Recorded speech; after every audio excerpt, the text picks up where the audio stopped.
Hey there, folks, and welcome back to the Orzhov Tokens&Crats deck. If you want to make this deck, I have the most updated version at the end of the last gameplay video. I apologize for giving you a run around. It's not the deck tech today. If you are new around here, feel free to subscribe after me professing my lack of organization, and gameplay's coming right up.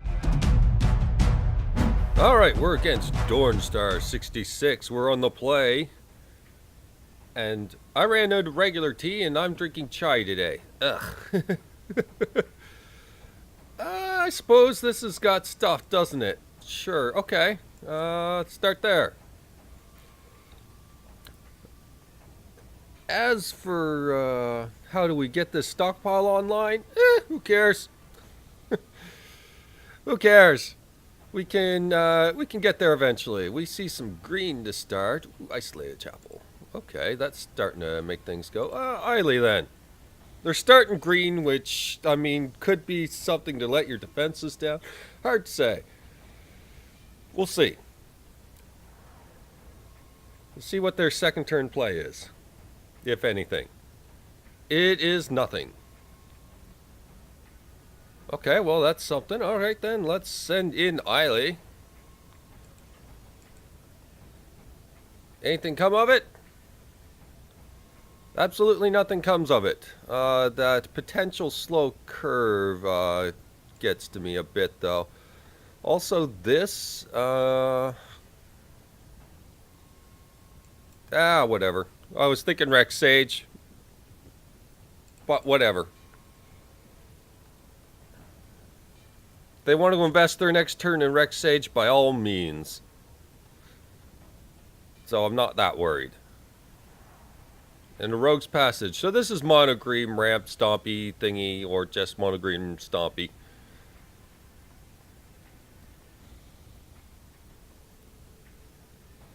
Bestiary. They're heading slow. For now, but I mean it's problematic. And a resourceful return. So since we really have nothing much else to cast, we probably are going to anguish on making that to destroy any of their advantage right now, because it is a significant advantage. And we don't want them scrying their way to victory. We want them to be slowed down, especially if they're looking for a land drop. Which could be the case, or not. Oh, I wish I drew that in any deck that I had those in. I mean, come on. Alright. We're not drawing a lot of action. Little unfortunate there.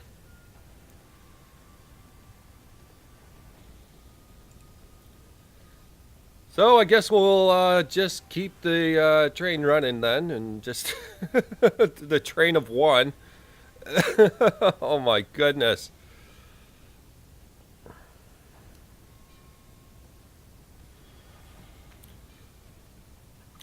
So, yeah, I guess we just have nothing else going on. These fatal pushes are useless, as every one of their things is 5+, or something nonsensical like that. This is Pilgrimage, so it is indeed a ramp version. And we're going to need some more gas, like Bone Splinters, if that's the case. Duskwatch Recruiter does make things a little easier in that regards, though. Alright, well that's got to go now, and we have an opportunity to use push at least, so off it goes. And it's a worthwhile target. If it stays around, he starts searching for stuff. That's good for the big targets. That is, unless he's got Guy's Revenge, which is going to make things a little difficult. And he can replace all that damage all at once. Ugh.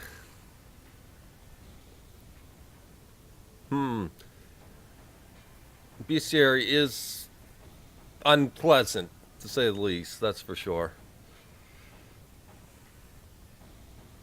So we'll see what he comes up with. Something massive and annoying and all kinds of stuff like that. I'm going to start with Tireless Tracker. That's a problem too. He'll get his clue, yada yada yada, unless he's not going that route and he just needs a creature. Opponent lets the timer run to 0 because that was a nice thing to do. Anguish done making. Okay, so we got a couple ways of going about things here. I'm gonna send Eiley in. First and foremost. See what our opponent decides to do. Even if they're even here right now, because they let their timer run down. They're not even here. They let the timer run down. So we get in for another 2. What do we do to get rid of this? This might be the more immediate thing I'm wanting to get rid of. And just shut off everything they've got here. And, of course, there's no such thing as colorless mana, so the AI... yeah. Alright, well, opponent never came back, which could mean a couple things. Oh, yay, another hidden stockpile. Yeah, we're making good use of the first one. Okay, it could mean a couple things. 1, trolling. 2... his kids killed each other, and he can't really come to the phone right now. There's a few options here. Okay, so I'm going to, again, send in Eiley because I want to. And see where this goes. I also considered the fact that he was one of the kids killed, and can't come to the phone right now. Yeah, that could be it too. So I guess we can throw down hidden stockpile. Yeah, if anyone knows this person, go check on them. See if they're okay. Anyways, let's move on and pass the turn to a turn that doesn't exist. And another turn goes by, and replaced by AI. Seriously?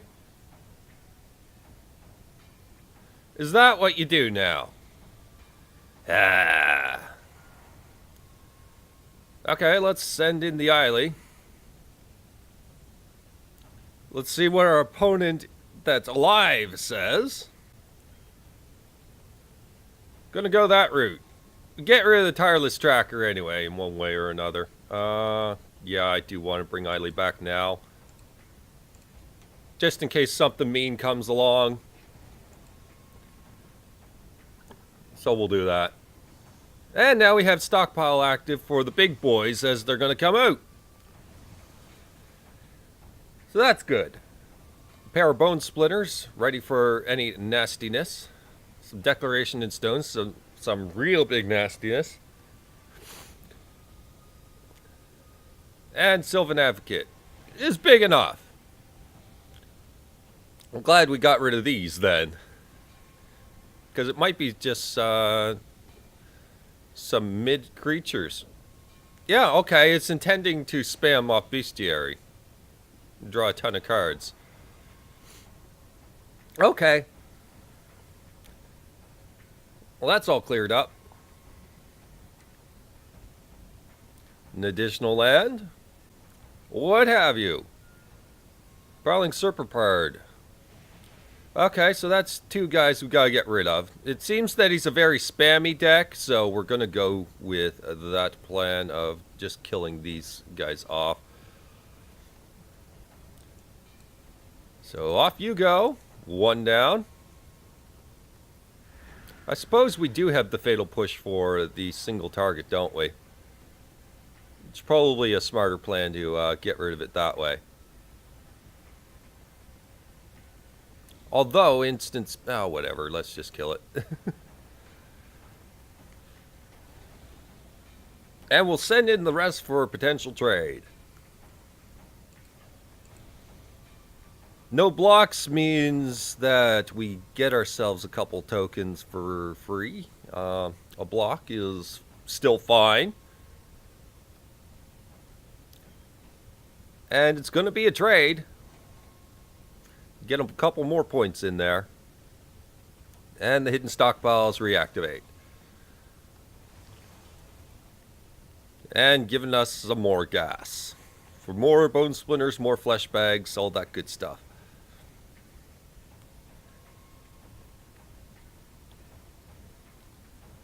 Plated Crusher. Well, flesh bag is a perfect draw for that.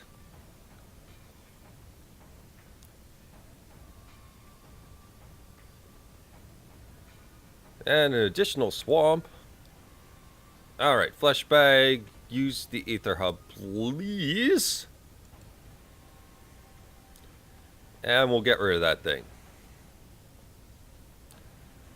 Getting in for 4 versus having a 3-1 that may or may not matter.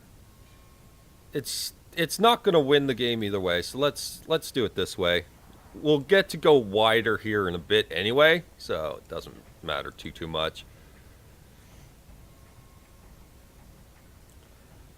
So we'll trade up and pass it back and see if our opponent's got something crazy.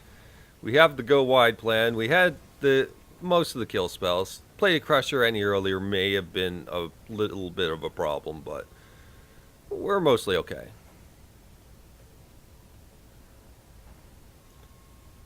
It's going to go with Verdurous Gearhulk. We're okay with this. He's nice and big, one threat at a time sort of thing.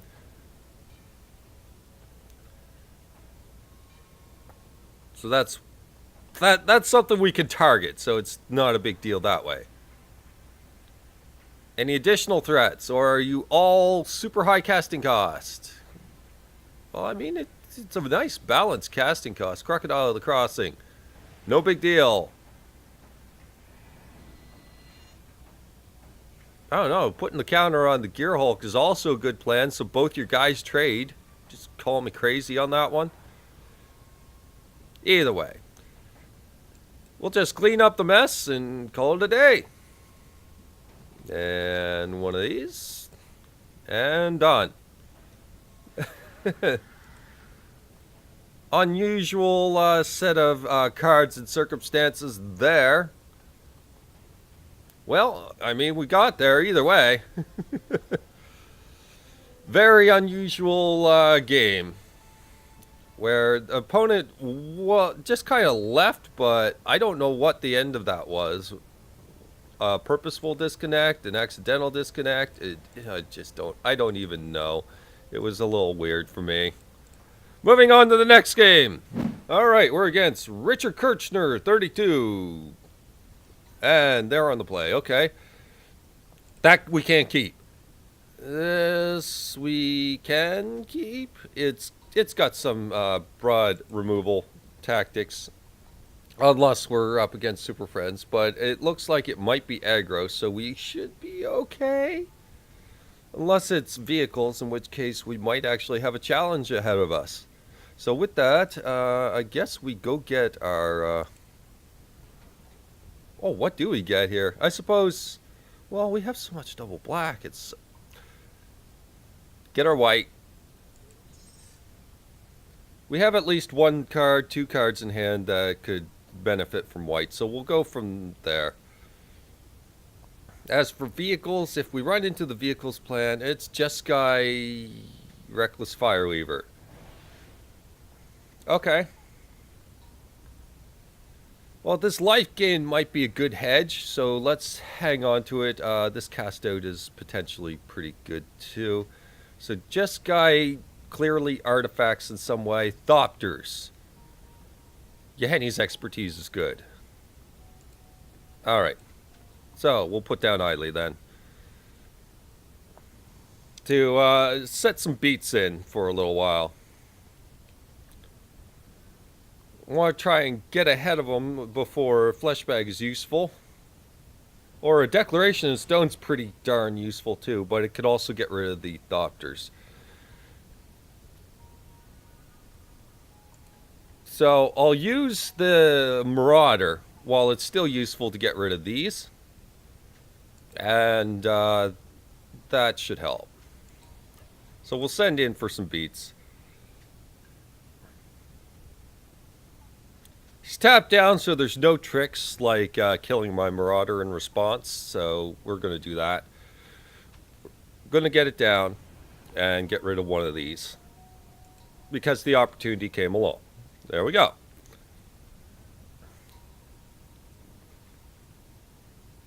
Pilgrim's Eye, that's okay. We'll save this expertise for when we absolutely need it. Because we don't know what angles of attack they're going to use, because as for now, they've used Pilgrim's Eye. So sends in the 1, gets us to 18. Matches damage. Okay. We're going to try and hold our creatures in hand for now. And let him expend his stuff, because this kind of deck wants to be casting a whole bunch of stuff. And we have cast out for the worst of it if it comes along. Essence Flux. You know what? I'm okay with that. It's not that problematic. Something like Pia Kirin being Essence Flux would be far, far worse. So we're going to just let this one go. If he wants to spend it on that, then that's fine. So we'll let him extend. And there's the Whirler Rogue. Okay. Well, we kind of saw that coming. I'm wondering if we want to let him get one more threat out, that kind of thing. Don't know. He's going to send that, but not this. I don't want to cast out the Whirler Rogue. But I'm tempted to cast out this at some later date. This could be a major block in some fashion. Don't know, but it also... he's got unblockable. Let's send it. Let's send it. Gonna let that go.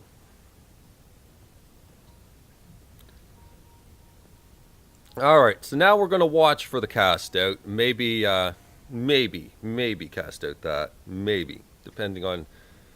Displace. Yeah. That takes some damage. It gives... What's it going to do to us? I'm going to cast out the Fireweaver now.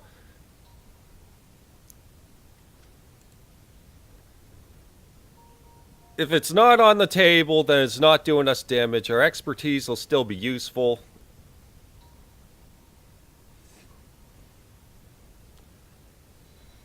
Okay. Maybe he wants to answer that. It's a Pilgrim's Eye. He's down to 2 cards in hand, guys. So this might be the good time to clean up some of the mess here.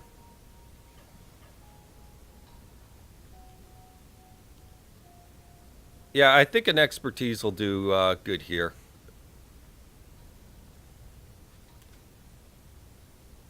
Of course, depending on how he blocks, of course. Grasp of Darkness is pretty good as well. So he's got us to 12, yes. Let's send in Eiley for one more beat. See if he wants to block it. He's going to block it with a whole bunch. That's fine. Kind of some mixed threats there. I was hoping for maybe a more onboard presence like these guys sort of thing. But it's alright. We can deal. We're going to expertise now and have the declaration in stone later. And we're going to put down Glint Sleeve and introduce our own card draw now. The Menace is a little less relevant on this for this particular match, as they can go a little bit wide. But I think that we've drained their resources enough that it should probably help now. That's a problematic thing. We don't have Grasp of Darkness up for that. Are we going to let that go? For now, yes, because we can draw cards. After that, we are keeping Grasp of Darkness up, absolutely. We can go down to 8. We can survive. No additional plays. Let's draw our card. And it's a declaration in stone. Okay, so we want double black for our grass, which means that we can only spend 1 black here. So we cannot get gifted Aetherborn down in the exact same go here. Let's send in our glint sleeve anyway. Might see a Blessed Alliance in its future, don't know. And does not appear so.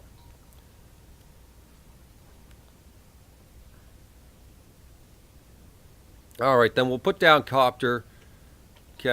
Actually, we can double black here. Just fine, because Aether Hub gave us that option. There is that. And it's a Thought or Copter. Copter can loot us into a good situation. So we'll go this route. And keep the grasp up. And if he wants to blink that, by all means.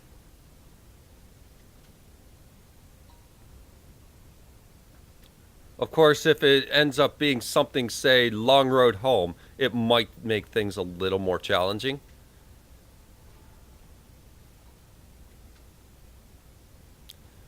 So we'll clear this thing away. Any plays? Alright then. Kill it! Make it dead. Now that it's out of the way, his options are getting a little more limited.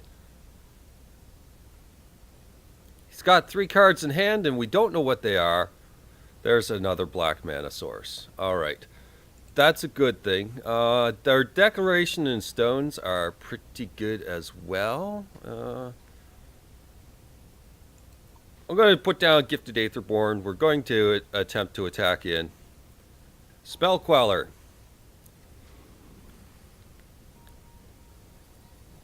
No, I insist. I truly insist. I want that back, please.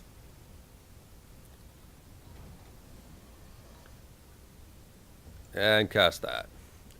And having a Spell Queller out is truly annoying because it is a blocker for this as well at the same time. So we do want this play.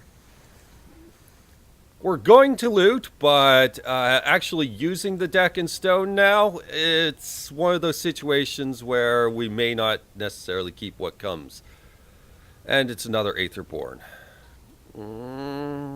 Declaration in stone seems so good if he goes wide, so we're going to let the Aetherborn go.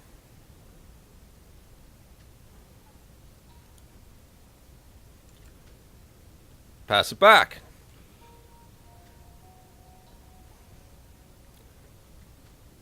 If the glint sleeve stays alive, that is something that's truly annoying. That can be activated at a certain speed if you would. And it might be his only plan at this time.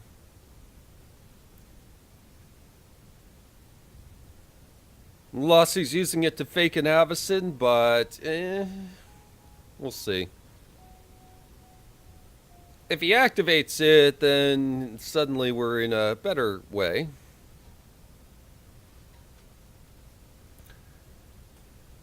Well, we'll see. We get an extra card draw. We'll get a loot off the Copter if nothing's truly changed. Wisp-Weaver Angel, which does nothing. Okay, we're okay with that. And we'll draw off this. And it's another Copter.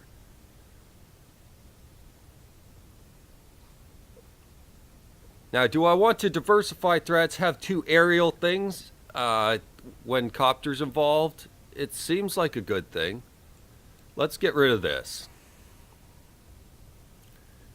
We'll not play anything for now. Do I just want to swing in? No, I don't want to just swing in.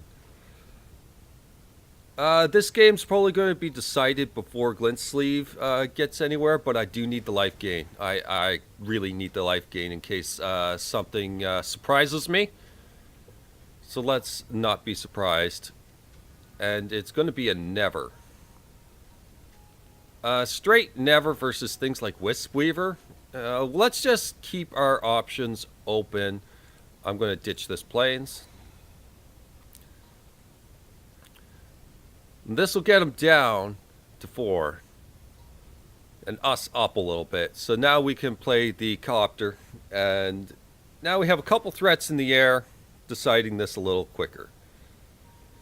We have our never. We can discard it to copter, and it will give us a creature at least. And he says that's enough.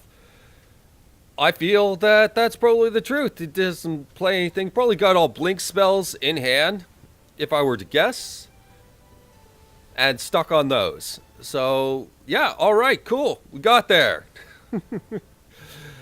All right, well, that was the Sometimes Tokens deck. It's kind of closer to, well, it's Tokens and Crats, basically, and closer to the Crats, and mostly removal, just so that they can do their thing eventually.